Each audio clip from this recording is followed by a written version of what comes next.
हम इनकी पूजा करते हैं। ये राम नहीं है, रावण है। जो हमारी नई जैन धर्म की 24 बनेगी उसमें वो तीर्थंकर बनेंगे। उन्होंने तीर्थंकर गोत्र उपार्जित किया हुआ है। रावण के कैरेक्टर को भारत में समझा ही नहीं गया। रावण का मंदिर हम बनाएंगे। यह युद्ध रावण का है और रावण इसे अकेला ही लड़ लेगा। नमस्कार, मैं रवीश कुमार। हमारे देश की बहुसंख्यक धार्मिक परंपरा में अच्छाई और बुराई के प्रतीक स्थायी रूप से कायम कर दिए गए हैं। लेकिन तब क्या करेंगे आप जब आपकी मुलाकात रावण से हो? वीडियो बनाएंगे या अच्छाई बुराई के मर्म पर बहस करेंगे? क्या कभी ऐसा हो सकता है कि रावण के बारे में हमारी जो स्थायी सोच है वो बदल जाए? दशानन, बड़ी बड़ी आंखों वाला, अपार शक्ति वाला बाहुबली, और उसकी जगह पर एक सौम्य सा दिखने वाला एक राजा महात्मा नजर आने लगे, उसके 10 सिर गायब हो जाएं और एक सामान्य से इंसान के रूप में उसकी आकृतियां बन जाएं। ये तस्वीर जब हमने देखी तो ये सवाल उभर कर सामने आया कि रावण कब तक 10 सिर वाला दशानन खलनायक बना रहेगा? क्या कभी वो नायक भी बन सकता है? महात्मा रावण 10 सर भी नहीं, बड़ी बड़ी आंखों की जगह देवतुल्य दृष्टि, महर्षि वाल्मीकि का आशीर्वाद। इसी पोस्टर की कहानी जानने जब फरीदाबाद के इस वाल्मीकि मंदिर आया तो मेरा भी स्वागत ऐसे हुआ जैसे लंका आ गया। ये लंका तो नहीं, मगर दरवाजे पर रावण भक्त ही मेरा स्वागत कर रहे हैं। आदि धर्म समाज के झंडे तले वाल्मीकि समाज का एक हिस्सा कई राज्यों में रावण को देवतुल्य मानने लगा है।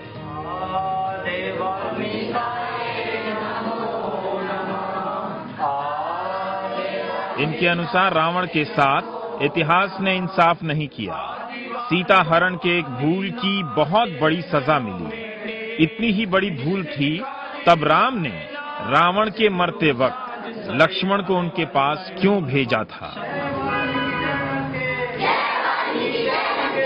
वाल्मीकि कौम पूरे देश में है। हम लोग इस देश के राजा थे और बड़ी प्लानिंग के तहत हमें आज राजा से फकीर बनाया गया।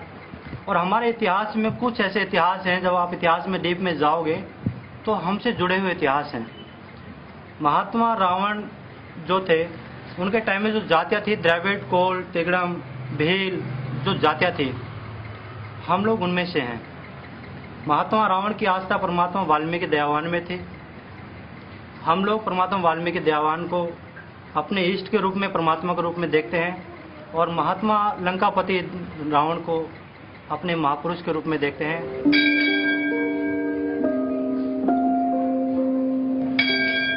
पूजा अर्चना का नया तरीका भी बनाया गया है। आरती के बोल जो बोले सो निहाल जैसे मिलते जुलते हैं।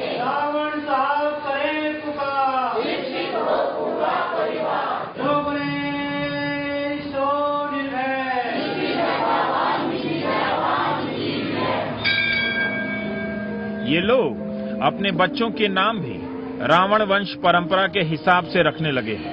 पंजाब, दिल्ली और कई जगहों पर इस तरह के नाम रखे जा रहे हैं। वीर अमरजीत अछूत, वीर अमन कुमार असुर, अमर राक्षस, वीर अक्षय, एकलव्य, लंकेश।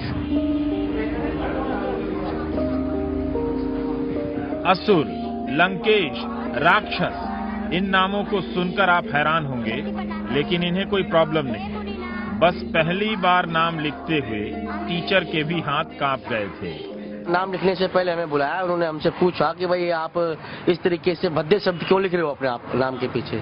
फिर हमने उन्हें समझाया कि ये राक्षस एक जो किसी जाति का नाम नहीं था, ये एक दल का नाम था जो रक्षा करने वाले थे पहले।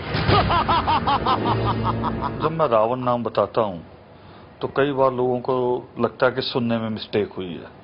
कभी कभी लोग एक्सक्यूज में भी कहते हैं, स्पेलिंग भी पूछते हैं, मगर अब जहाँ दायरा बड़ा है 40-50 सालों में, तो अब थोड़ा थोड़ा उसको मान्यता मिली है।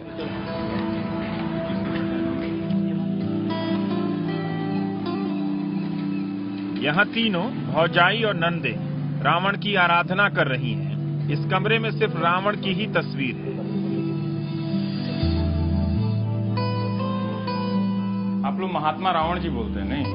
महात्मा जी लोग आते हैं, बहुत सारे लोग पहली बीएससी की छात्रा नीरू कैक्सी का नाम रावण की मां का है। कैक्सी बोलती हो तो लोगों को हैरानी होती है ना, पूछते हैं उसका मतलब है? पूछते हैं और फिर हंसते हैं या मजाक करते हैं या फिर बाद में धीरे धीरे एक्सेप्ट कर लेते हैं? या धीरे धीरे एक्सेप्ट कर लेते हैं वो, मतलब कि जब उन्हें हम एक्सप्लेन करके बताते हैं कि ये सब ऐसे है तो वो एक्सेप्ट कर लेते हैं, ऐसा नहीं है, ये हंसते हैं हम।